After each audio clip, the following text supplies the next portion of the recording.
Hey Chemistry B, this is the video lecture recording for element reactivity. This will be the last main topic of this unit of study. Go ahead and open up your notes to page 7. We're going to be doing the entirety of page 7 today, and you will get time to work on page 8 as well. So page 7, guys.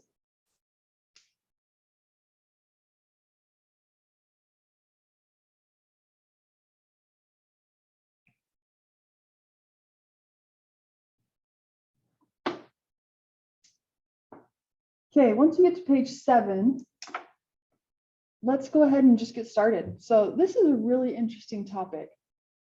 Different elements have different reactivities.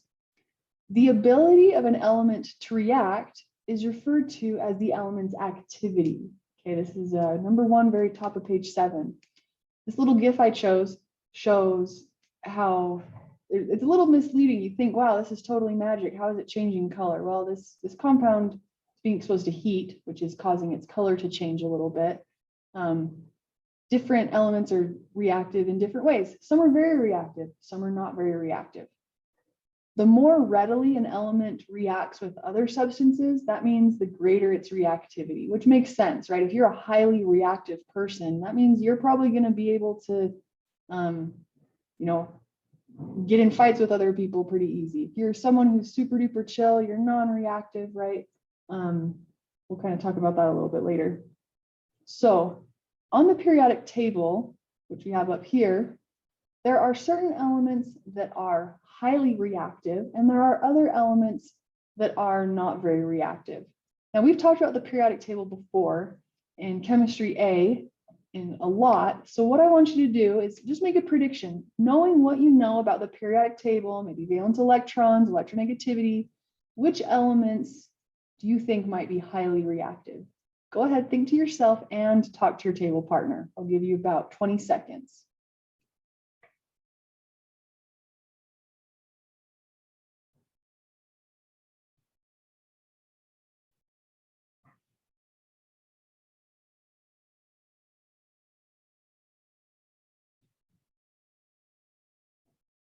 Okay, so let's bring it back together from your conversations. We're back together.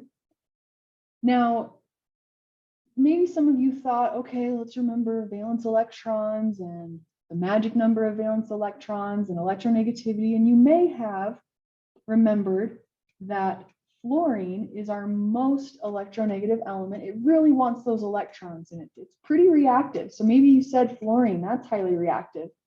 You may have also said chlorine, bromine, iodine, maybe some of these highly reactive because they all have 7 valence electrons. They really want 8, and so they're going to react with other things in an effort to do so. You may have also thought, oh, I remember that some of these metals over here love to react very violently in water, right? We showed a video last trimester on lithium metal being put into water and it fizzes and buzzes around. And you put something like potassium or rubidium in water, that metal, it's going to pretty much cause the container to break and the water to go everywhere. So these are also highly reactive.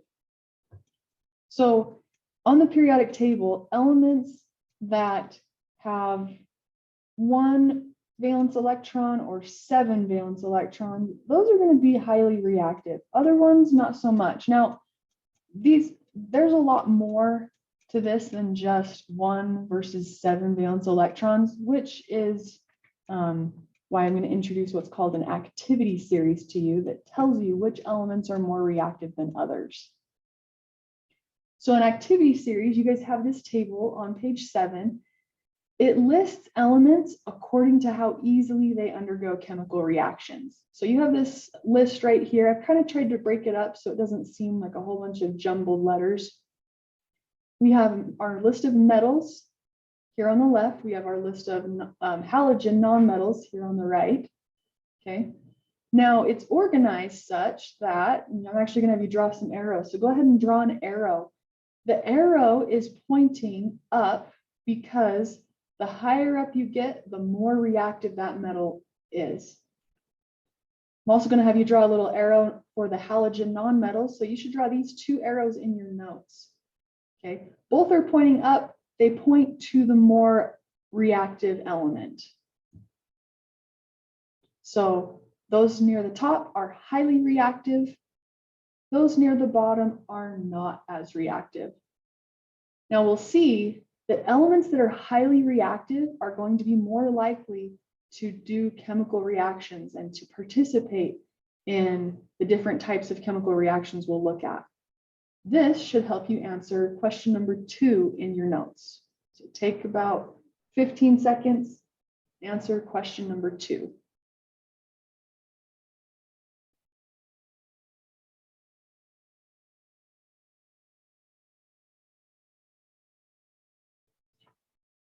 Okay, now you will be given this activity series to use on tests. Okay, you'll have that list, but you do need to know which direction the arrow points. That closer to the top means more reactive, closer to the bottom means less reactive.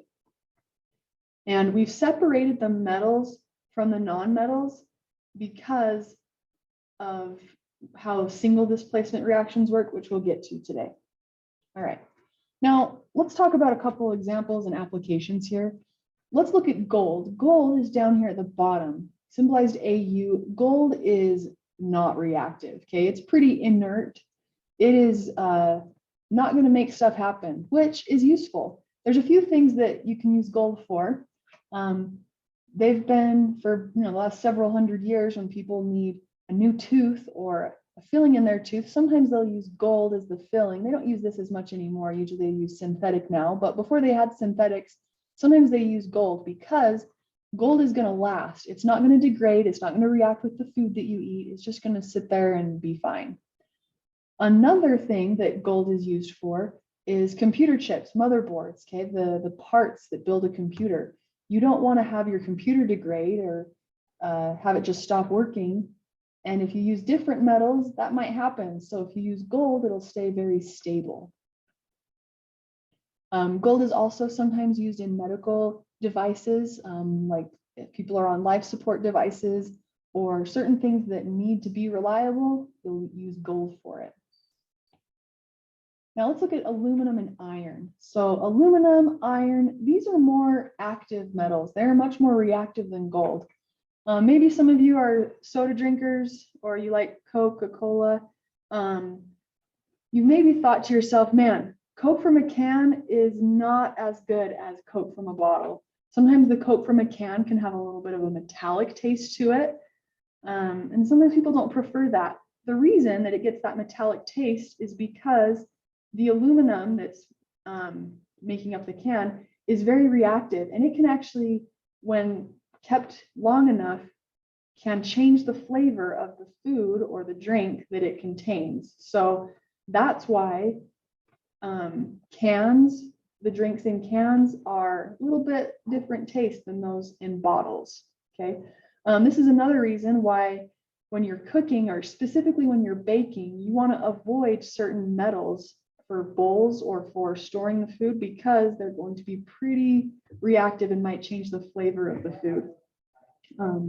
You'll see this sometimes with, if you ever are going to make spaghetti and you bring out your can of tomatoes, sometimes if it's a kind of an older can of tomatoes, it's going to have a little bit of a metallic or tinny type taste.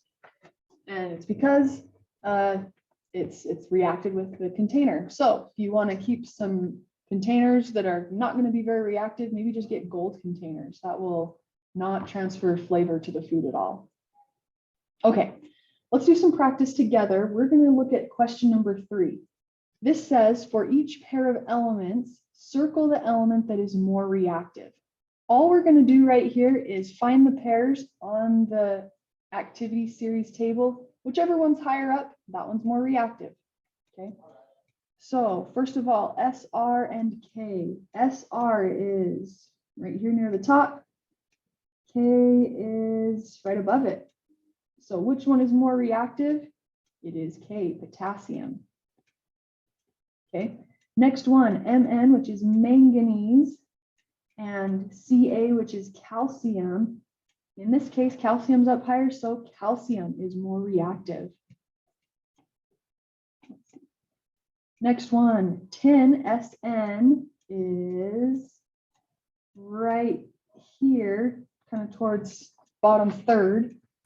And then we have H2. So So hydrogen, so you can see H2 or H, whatever, you'll see either. Okay, right here, and tin is going to be more reactive. Next one we have gold and bismuth. Let's see. So gold down here at the bottom, well, it's at the bottom, so we know it's not more reactive than anything. Bismuth, we'll go ahead and circle bismuth because that is more reactive.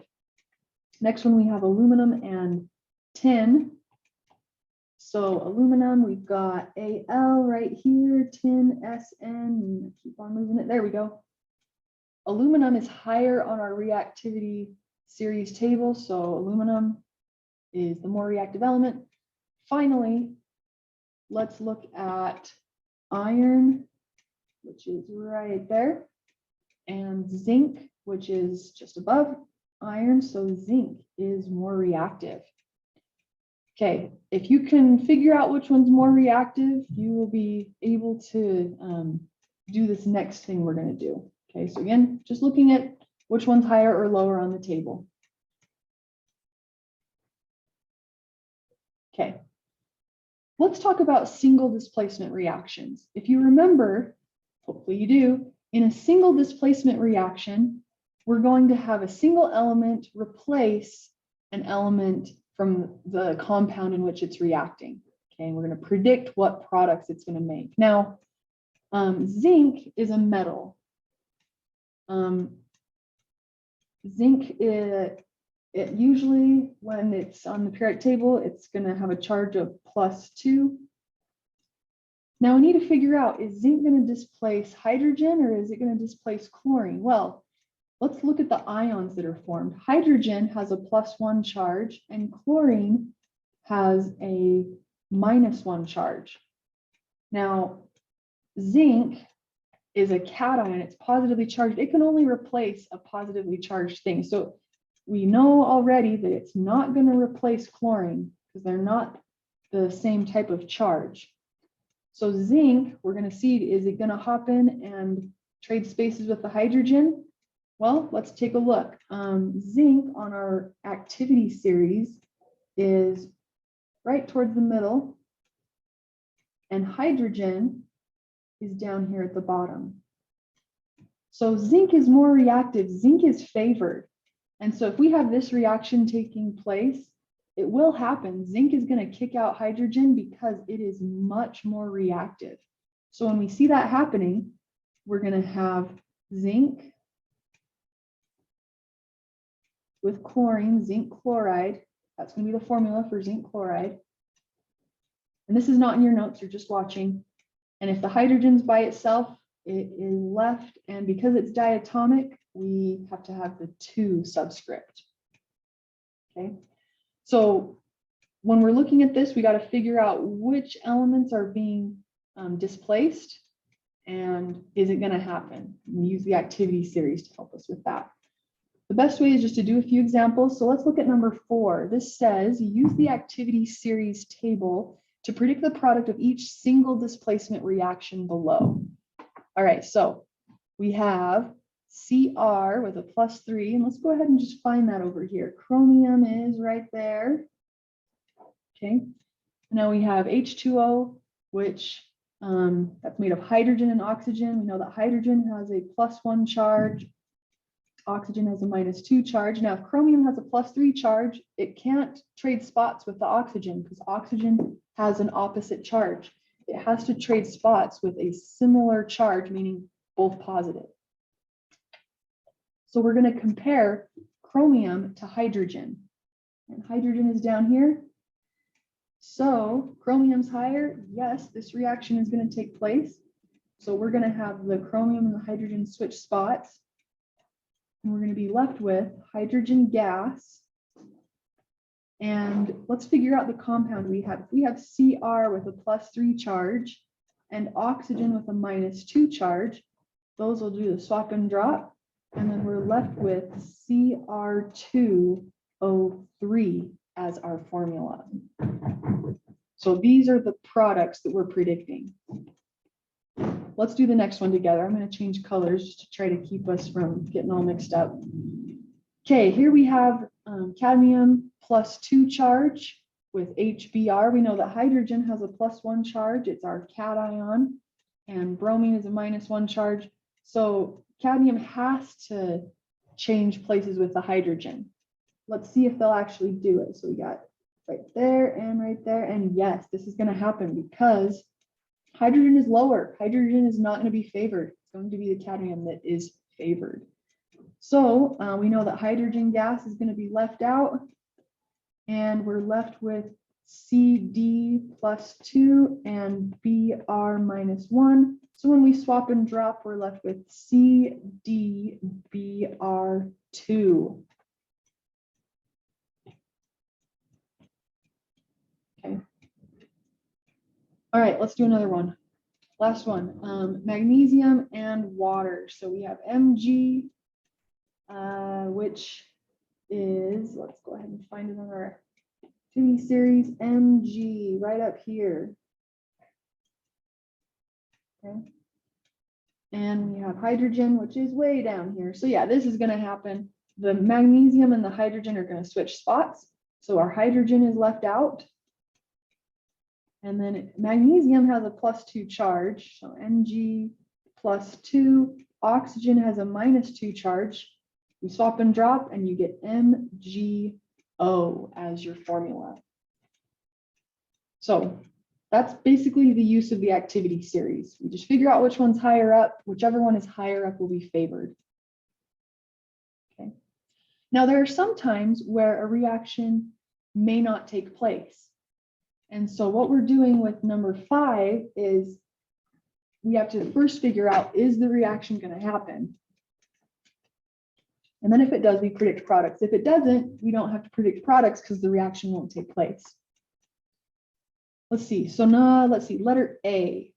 So what I'm going to do first is I'm going to figure out the charges that each would have as an ion. So Mg has a +2 charge, aluminum has a +3 charge, chlorine has a -1 charge. So we're comparing magnesium and aluminum. On our activity series chart, we have magnesium and aluminum right next to each other. Okay, they're both up here near the top. Now magnesium is higher, which means magnesium is going to be favored. It's going to want to react. So they are going to trade places. This will occur. And we're going to be left with aluminum all by itself, getting kicked out. Now aluminum is not diatomic. We can just write it as aluminum. And then we're left with magnesium, which has a +2 charge, chlorine, which has a -2 charge, swap and drop, and you get MgCl2 for your products. Okay, let's look at letter B. So on this one, you'll see that this is very similar to the last one. We have aluminum, magnesium. Aluminum again has a +3 charge as an ion. Magnesium has a +2 charge. Chlorine's -1. So we're comparing magnesium and aluminum. Now, this one has magnesium still favored. And magnesium is with the compound right now. Is magnesium going to want to leave? No, it is not going to want to leave because it is so much more reactive. It's already doing what it wants. Aluminum just isn't reactive enough to cause magnesium to leave. So in this case, there is no reaction. All right, letter C. There is a small thing you need to add to letter C. I did not put a charge on iron in the notes, and I apologize for that, but you're going to go ahead and add it right now. The charge on iron is going to be +2. Okay, +2. So we have iron with a +2 charge. I'm going to change colors here. Over here, we have CuCl2. Now, we can actually figure out the charge on copper because this 2 down here came from swap and drop. So copper is going to have a +2 charge. And chlorine, we know, always has a -2 charge. All right, so copper and iron, those are the ones we're comparing. Let's take a look. Copper is right down here. Fe, iron right here. Iron's much more reactive. So iron's going to be able to displace copper. It's strong enough. It's reactive enough. So we'll have those trade spots. And in doing so, we're going to kick the copper out, make it be all by itself. And then we're left with iron with a +2 charge, chlorine with a -1 charge, swap and drop, and we're left FeCl2. And that is my predicted product for letter C. All right, let's see, letter D and letter E, we'll go ahead and do real quick together. Same thing. First, figure out the charges. Zinc, from the periodic table, we know it always has a charge of +2. This one we got hydrogen nitrate, so we can't get all mixed up. We know that if you see big jumble like this, there's probably a polyatomic ion in there. Hydrogen, you know that, +1 charge. Nitrate, -1 charge. So zinc is going to displace hydrogen, or it's going to attempt to displace hydrogen. Let's see if it'll do it. So over here on the activity series, we have zinc, we have hydrogen, and zinc is more reactive. So it is going to be able to kick out hydrogen. So those are going to trade spots, and we're left with hydrogen gas. And then we have zinc with a +2 charge, which is going to interact with the nitrate, -1 charge. We do the swap and drop, and you'll get Zn parentheses NO3 with a 2 on the outside. And that's our predicted product.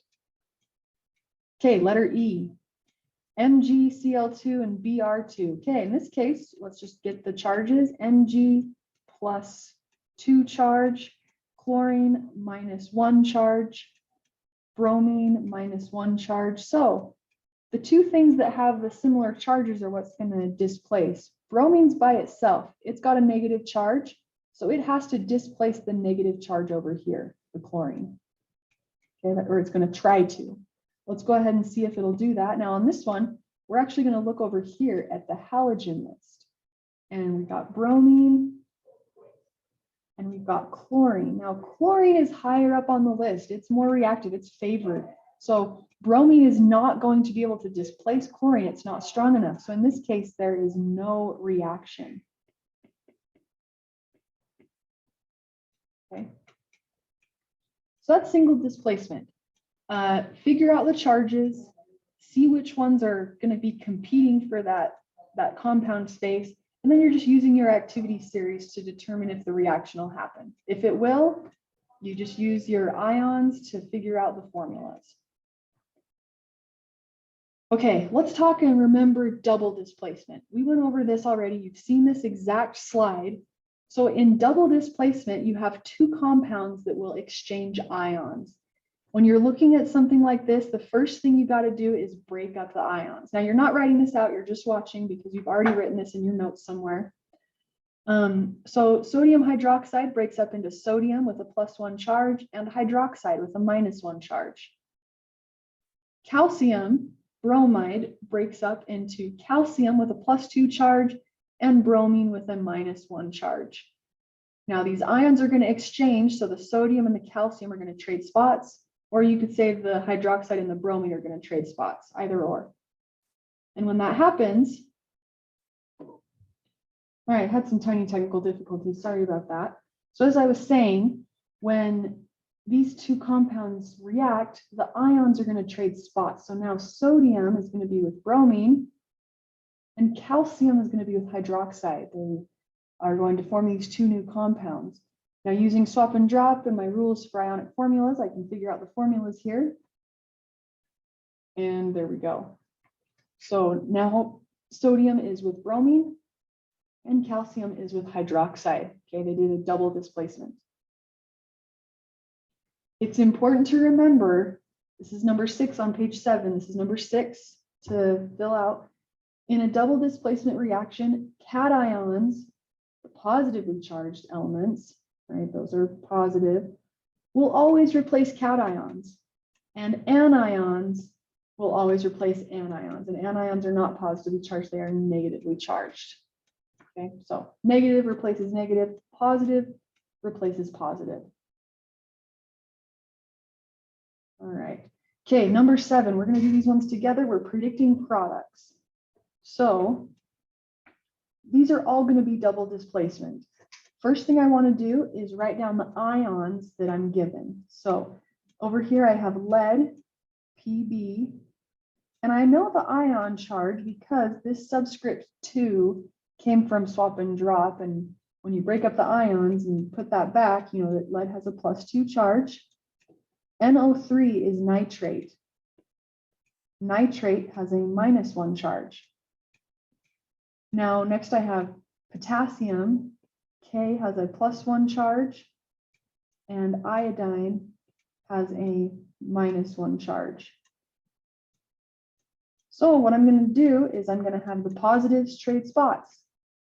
So as my result, now what I'm going to do is I'm going to have lead be with iodine, and I'm going to write the ions again. Lead has a +2, iodine has a -1, and I've got to do swap and drop.